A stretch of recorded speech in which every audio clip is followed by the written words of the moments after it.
born and raised in this house. Back home in Broad Ripple.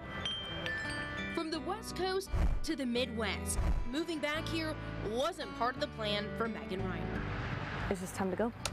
The 25-year-old was working in Portland, Oregon. When coronavirus closed down the country, Megan was worried about her job and her mental health.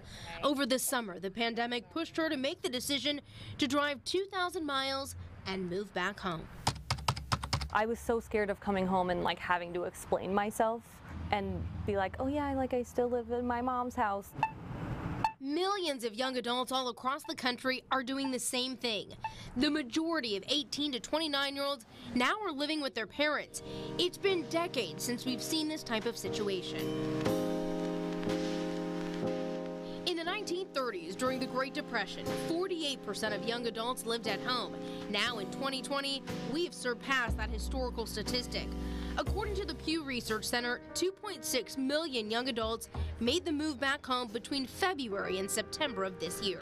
When all of a sudden they're faced with a lot of job insecurity, economic insecurity from the pandemic, it is a logical decision to move back home. Philip Powell is an associate dean of academic programs at IU Kelley School of Business.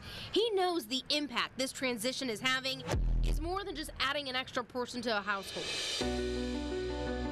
That means there's less demand for residential real estate, whether it's rental properties or starter homes. So that slows down your housing markets. Beyond the housing market, Americans in their 20s hold a lot of spending power, and companies count on that. If they're back home, they're either saving their money because they're scared, or they don't have the money because they're not getting it from a paycheck. That can slow the economy down long term. The biggest hit may not be when it comes to shopping splurges or shopping for a home or an apartment. Experts feel perhaps it's deeper.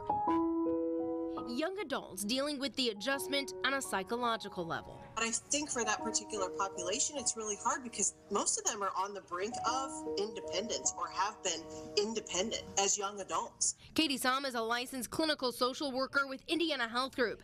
She's seen patients in their 20s in this very situation. It's elevated anxiety and depression levels for some and triggered others to experience emotions they've never had before. And they don't know what to do about it. They're kind of in a state of shock. The first thing Som does is validate those feelings, reminding them to keep lines of communication open with friends and family members.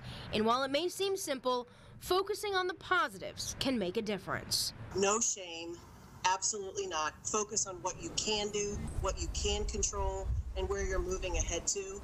And while moving back home may be a minor sidestep in the plan ahead, I was like, oh no, I'm gonna be the only one living with my mom and I'm 25 and it's weird, but like everyone else was like, yeah, no, I'm living with my mom too. I'm at my parents' house and that was really comforting to hear, just that like everyone's kind of in the same boat.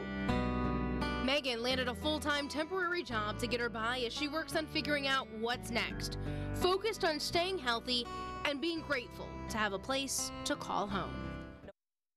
Now, some other advice the social worker has for young adults living at home: limit social media as it can increase your anxiety and depression, and figure out what helps you to adapt to change, whether it's talking about your feelings, reading, or even exercising.